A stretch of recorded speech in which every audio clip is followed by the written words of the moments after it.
Mach 10 at sudden speed, flying into the wind now. I'm throwing at my feet something of likeness to you now. I spotted you in the sun. I called your name from a distance. Hello guys, this is Big Words Andre Habet. I'm Andre Habet, nice guy extraordinaire. And today I'm talking to Benjamin Walton. Say it, Benjamin. Benjamin Walton. Yeah, I dig it. Sounds very, I don't know, you should have been a writer. Could have been on a good book. Because if you put it on a painting, what would you put? What do you don't sign them, do you? No, I don't sign my paintings. I don't like signatures. Fuck signatures. Yeah. Yeah. I remember the painting is a signature. You know? Whatever, man. You artist. So, how are you, man? I'm great. It's been a good, long, healthy day. Spent a lot of time outside under a tree. So, why did you choose painting? Because it's an avenue by which I can explore color to its full extent. That's a good reason. So who are some of the artists you like then? My absolute favorite painter is Yoshitaka Amano. He's a Japanese illustrator. He's most famous for his work on the Final Fantasy series. Okay, cool. He did all the concept art for like the first, I think, like 6 or 7 games, and then this guy Tetsuya Nomura took over, and yeah, he sucks. But that makes sense because they seemed less imaginative as they went on. They got like too many zippers and shit. It got really stupid. Let's give him pockets, more pockets. But Amano, like, he commands his strokes just so perfectly. Like, what he'll do, he'll go in with pencil, just these perfect lines. Every single line is so intentional, so perfect, and then with these light washes, very selective colors too. He'll go in with just red and white stripes, and his stripes, like that art piece, it's like it became kind of like his signature thing. It's these stripes, and it ties back to the radiant rays from the sun and like the Japanese culture and everything, and there's the red and white, you know, and he would fuse that into the Western aesthetic that he incorporated in a lot of his designs, and then he took that to a cosmic level, you know, like his characters, his designs, they didn't quite translate entirely into the games because the games were all sprite based, yeah. But he breathed so much life into his work, and like that's what compelled me. And I grew up on the games. Back when kids used to read game manuals, right? Yeah, and you would see like the concept art in the manuals. It was really cool. And then you'd be like, the game doesn't look like that. Yeah, exactly. I wanted to look like that, and because I always wanted games to look like that, I grew up a gamer. I've been playing games my whole life, and it was always the concept art behind the games, Amano's especially, that drove me.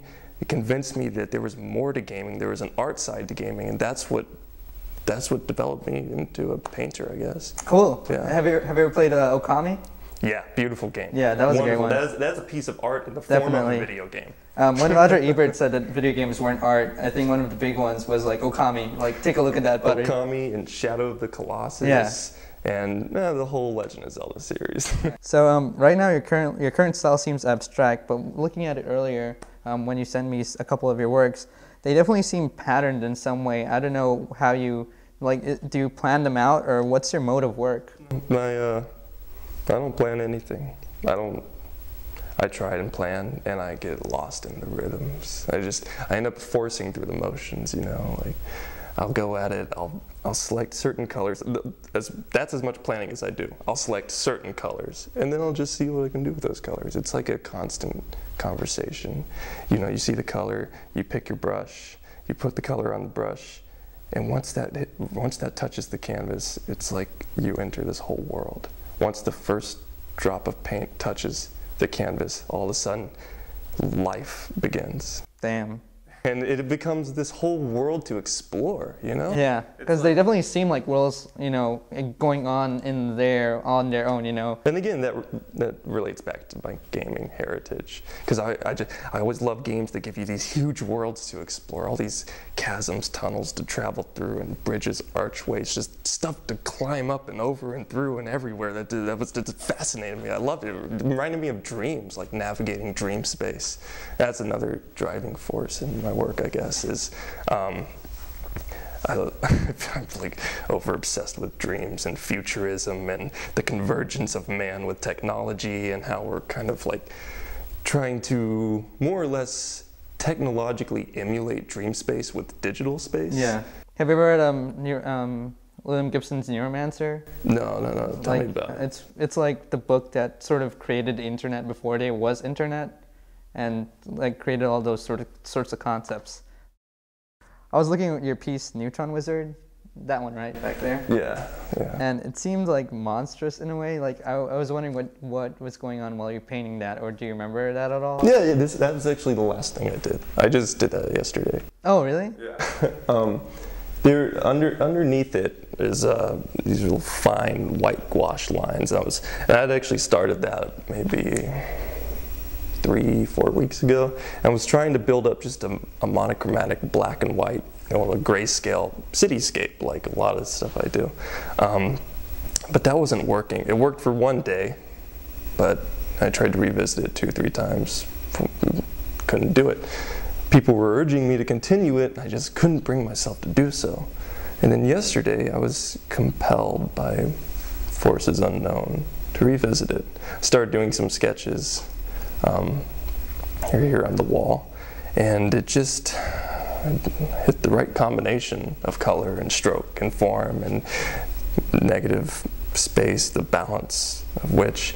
And I looked at under my cart back here, and I saw that piece just sitting, because I threw it away thinking I was never going to do anything to it again.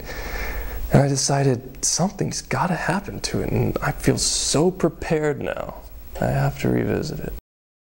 Yeah, it just looks like something is gonna burst through the painting. Yeah. And yeah, it made me feel bad when I looked at it. And I was looking at your other piece right behind you. This one, what's it called? That one, I call it like the primary city, because it was the first thing I drew this semester, and it's in primary colors. It's my primary city. It's where I go back to. Now, the thing that interests me about that piece is just like, there seems to be a lot of perspective going on in there in terms of shifting angles and stuff. Like, how do you keep that stuff straight while doing it in your head? Like, it's hard for me to comprehend looking at it, so it fascinates me that you could paint it. Well, imagine yourself moving through that space if it was real. If you were forced into a place where all these perspectives and angles were clashing, but they were cohesively clashing, you know? You're just there, and you've got to figure out a way to move through it. It's there, it's already there, and I'm just illustrating that which I'm like moving through in my head. I mean, it goes back to dreams, because in my dreams there's all these clashing perspectives, and it's not just lines that are, or edges, facades, buildings that are clashing. It's perspectives of the mind. It's my own perspective that's clashing. It's sometimes I'm in my body, sometimes I'm in other people's bodies, and sometimes I'm not in a body at all. It just like sort of cuts. Yeah. And you know, your dreams just sort of paste together round images of a world, whereas you know, we're always fixed in our perspective when we're awake. Yeah. Yeah, that's really cool. So what do you think about Houston and in general and its art scene? Do you enjoy it? Yeah. Being a part of it? I've lived here my whole life. I love this city. It's got the second best art scene in the country, right behind New York. It's ahead of LA and Chicago, actually. And I've met so many great artists of all types, you know, visual art, music, dance, theater, everything. Even the artists you can't really categorize. There's so many people here in the city who we just are artists. People they do such interesting things. There's this guy, he's called the Plastic Clown. I saw him at Natsuo it was this past year. I think it was in the summer. He was celebrating his birthday. He gets up on stage and it's the most ridiculous thing I've ever seen. He's this big guy, he's wearing a pink nightgown.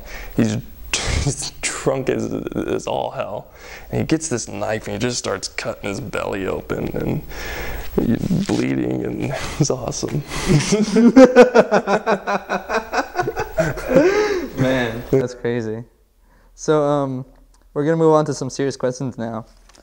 The first one is, if you could inhabit the world with one mythical animal, what would it be?